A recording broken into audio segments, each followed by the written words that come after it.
Tyler Horsley. Let's try that again. Tyler Horsley, you are the CEO and founder of Nuclear Networking, which can be found at nuclearnetworking.com. Thank you so much for joining me on Listening with Leaders. Thanks for having me. Looking forward to it. Tell me a little bit about you personally, and then how you got into the work that you're doing today with nuclear networking. Sure. So yeah, me personally, where I'm at currently, I'm one of the partners at DRG Invest in Denver. It's a Denver-based private equity firm, and currently acting CEO of Nuclear Networking, a business growth agency. Where I got my start, I actually came from federal law enforcement and intelligence, which is a weird jump. Really? Yeah. The story. Yeah, it's strange. So DHS, IRS, and military contracting. Started nuclear networking. It actually does, that's for a longer story, but it does transition from an investigative skills standpoint, just reapplying that to competitor deconstructs, market opportunity, and more. So, but grew this to 5 million in 5 years, sold it to the firm that I'm now at, and have been passively growing and selling companies, typically 2 to 5 year windows for the past half a decade. So I just love building and growing companies. So when you say talking about building, growing, and selling companies, elaborate on that a little bit. Yeah, so far, and just to give some context, I worked in M&A for about 2.5 years on the buy side primarily, and then of course, naturally, I actually facilitated my own exit with the private equity firm here. But I love learning, man. So I mean, like, that's just kind of the key takeaway. I've tried to fall in love with the journey of learning and exercising and refining everything that I learned, rather than just trying to chase the next gold medal. And so that tended to just mentally work out for me a little bit better versus just living through sprint after sprint mindset. And so all of my acquisitions have been a little bit different from investing in existing businesses, doing process optimization, AI integration, and then basically, integrating marketing and operational efficiencies to grow those. But my favorite model thus far is finding rock star operators who only are limited by the barrier to entry into business, where I can invest in them, capital, resources, and marketing, and they can operate the entire, maybe we'll integrate EOS or some sort of a methodology for them to operate on. But basically just growing those businesses up, getting 2 years P&Ls on the book, which now qualifies me for SBA 7A, and then I have them buy me out. And so I'm in a race because I want to build the most successful company possible in the shortest period of time, so that I get the highest multiples on exit. And it's a really good deal for them too, because it's cheaper for them to pay SBA pro rata over a 10-year, amortized loan than it is, to pay me pro rata. Yeah. So how do you find these rock stars?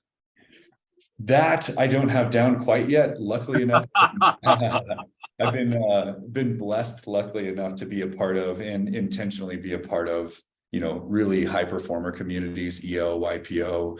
This last acquisition we did was actually a luxury retail hot tub store. So I'm into everything from federal law enforcement to marketing to hot tubs to supplements.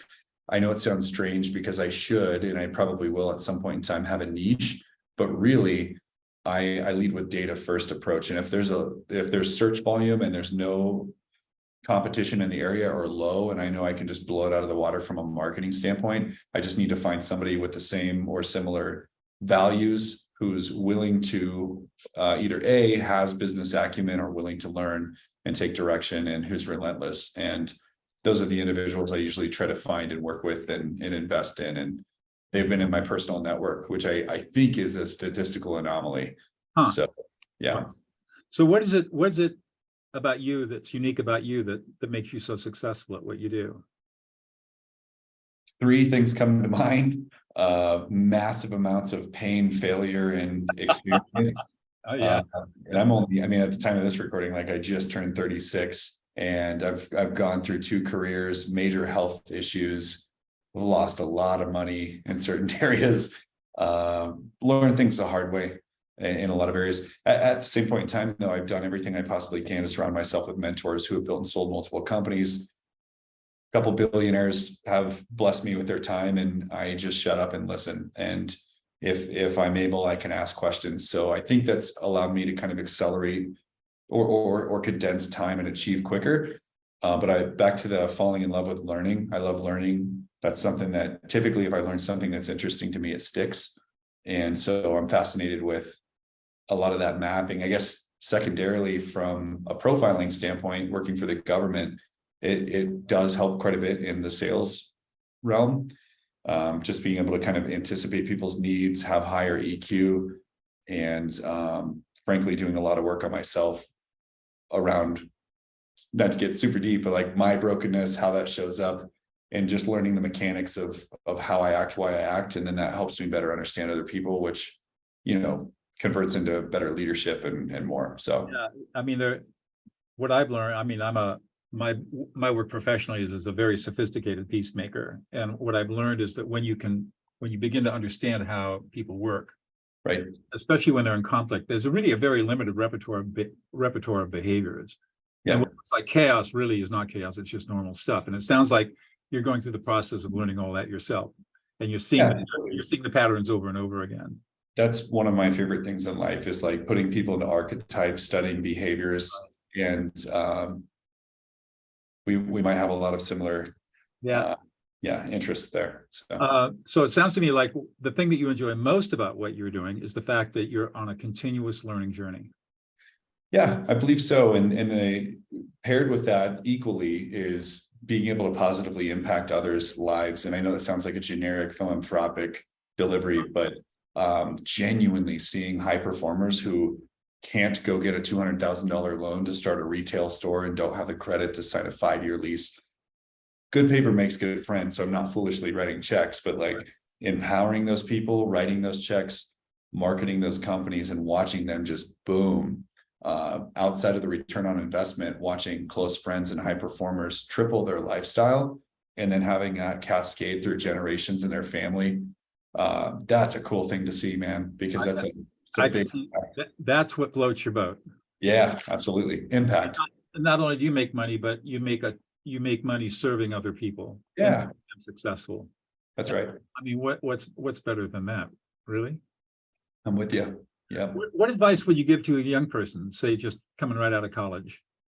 Is it a young broke person like I was? I don't know too many kids who come out of college that aren't broke. I know some are blessed, but so assuming that, the question is young person without a lot of resources, but with the intention or the GWC, the wanted part of achieving, is back to that mentorship piece.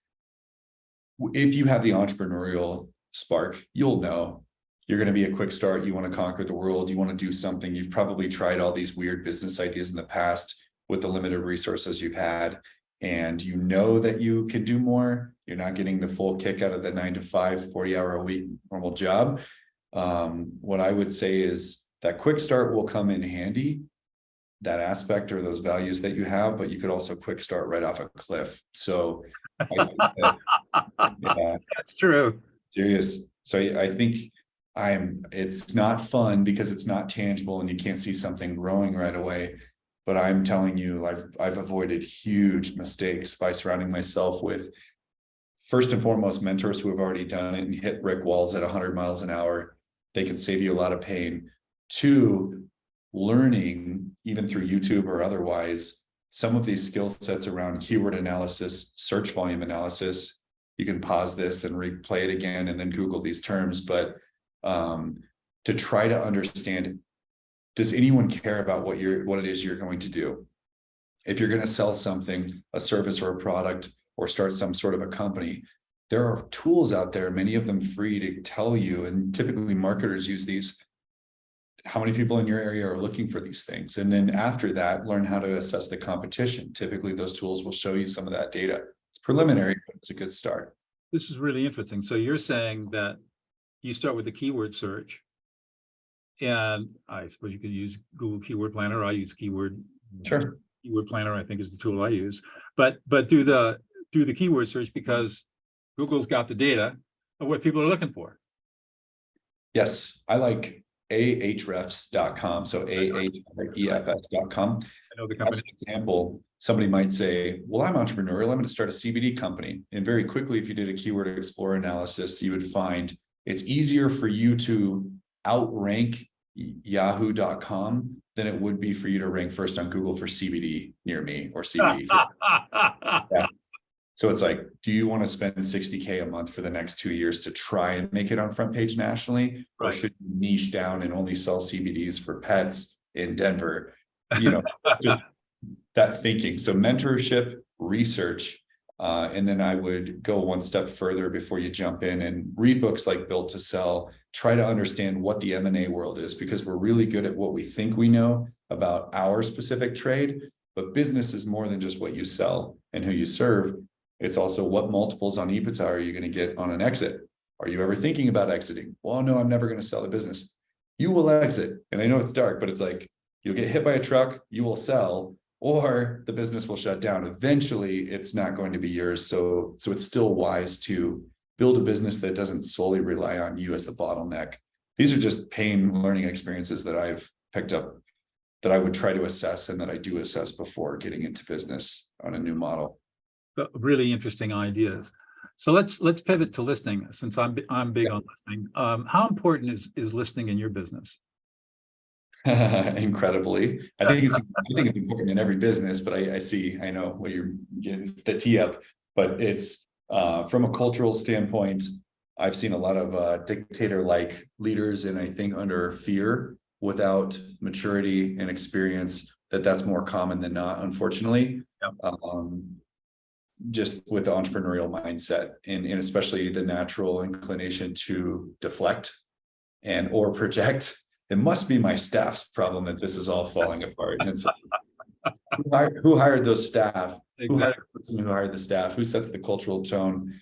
Where are your scorecards keeping people accountable? Do you have an idea what's going on in your own company? So those things, but from a listening perspective, whether it's, so certainly on the employee side, like just hands down, their boots on the ground, they're doing the actual work, they're going to give you feedback. You need them to help you to be scalable and to grow. And so it's important to have the buy-in from everyone, and they will have good ideas that you might miss. They really will. So that part's key. We won't burn over this too quickly. Super key in marriage, learning that. Oh, yeah. But primarily on the client side, listening is super important.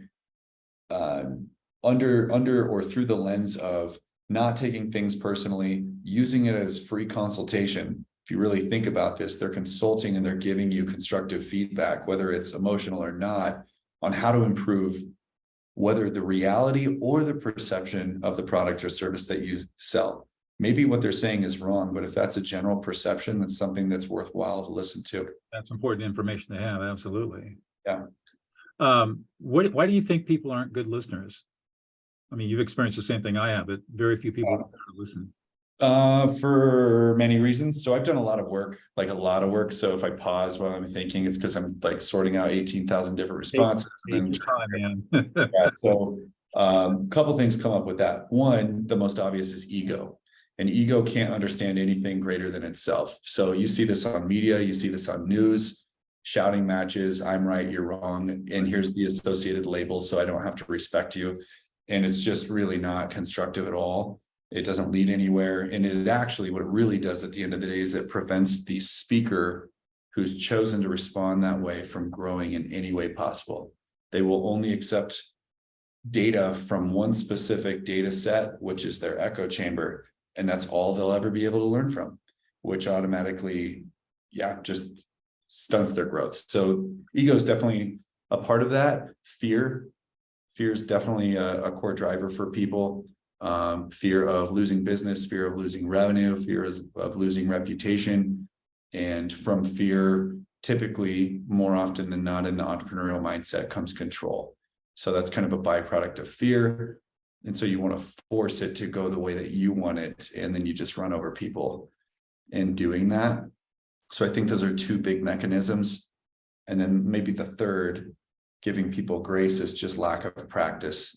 Maybe they're new to entrepreneurship, they're new to leadership roles, and they just haven't been trained, and they actually genuinely lack awareness. I've met a lot of people. I certainly have those faults too, but I've met really high performers. I'm talking like Spectrum, can create $100 million company in less than a year, and they have zero awareness of how they show up in front of other people. How do they do that then?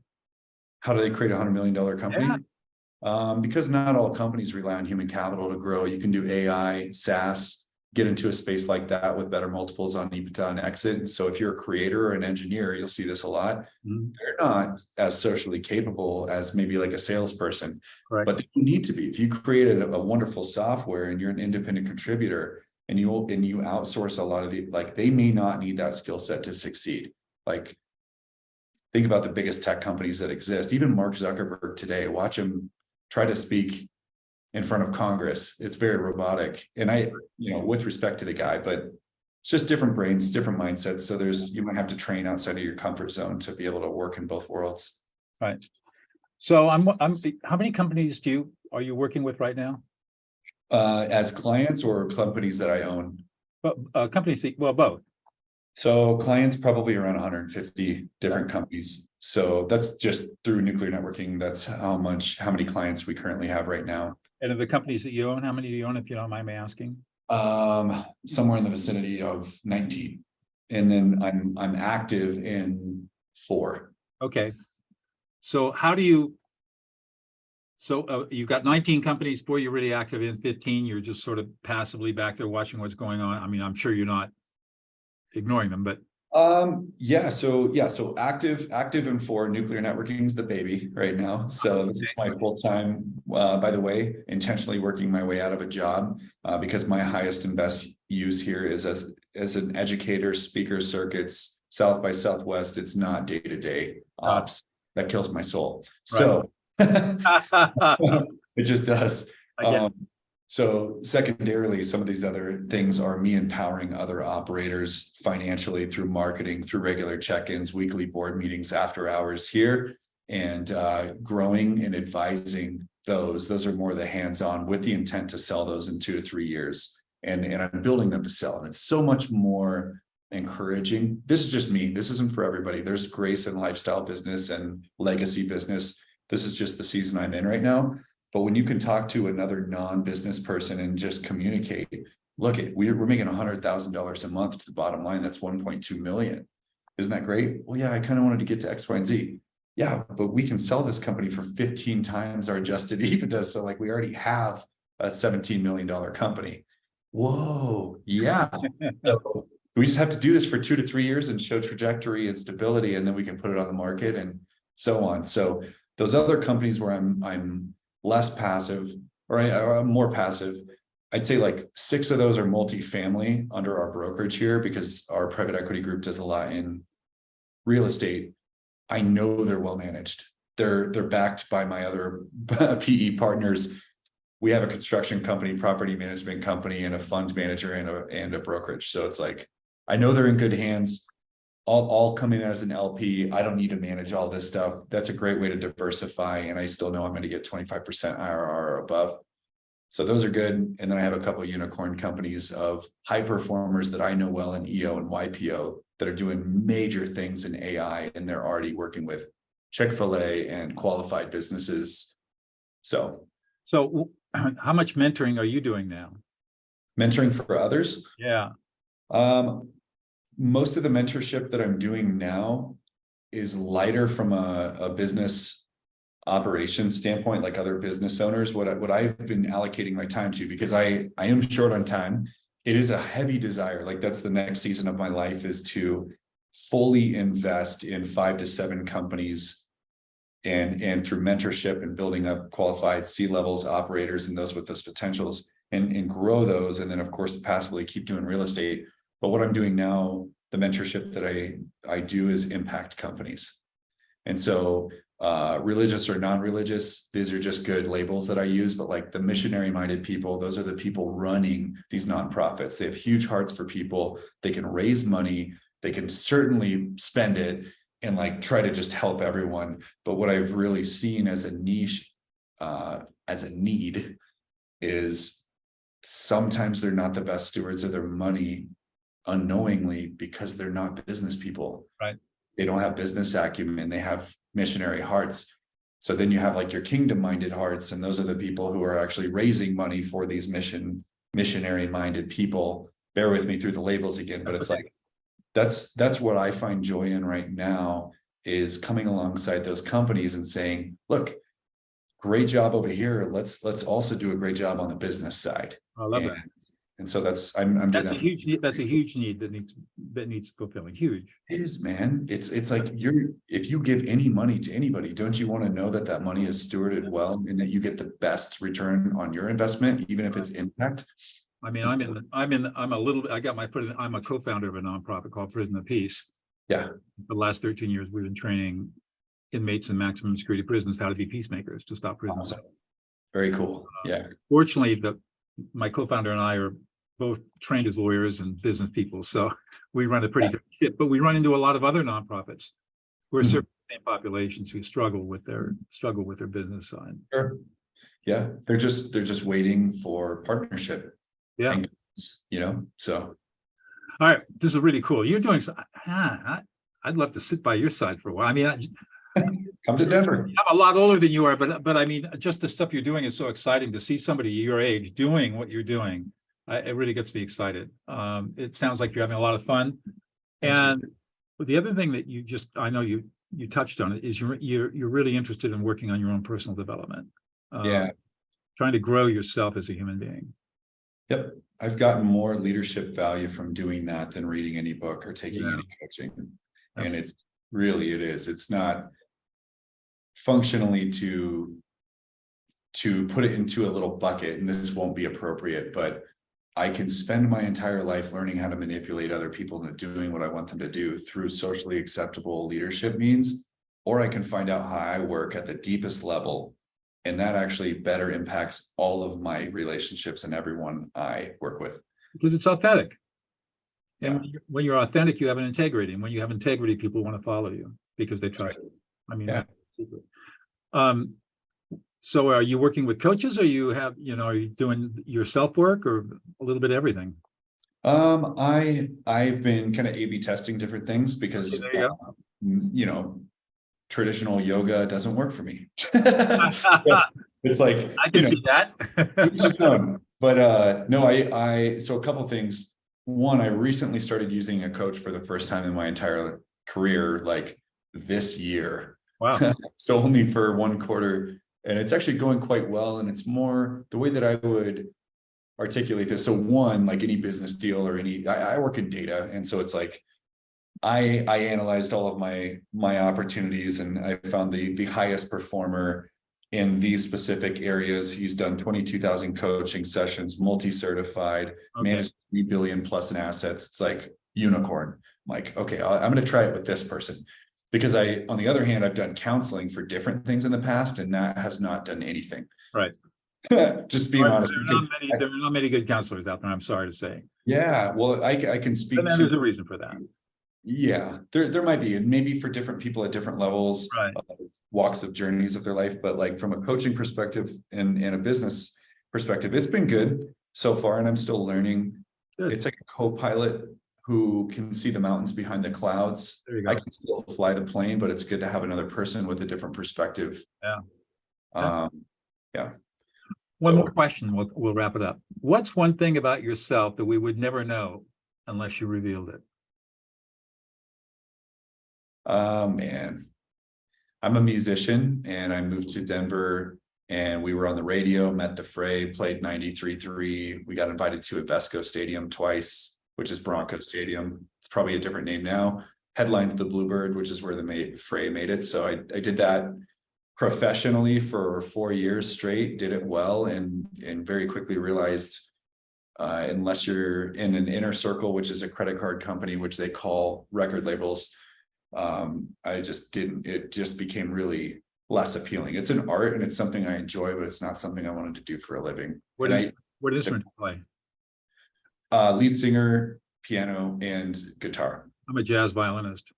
Nice, very cool. Yeah, I meet a lot of musicians in entrepreneurship, so must be something with the creative mind. But well, Tyler, we've come to the end of the half hour. Thank you so much. It's really been a fascinating conversation. Yeah, thanks for having me. Appreciate it.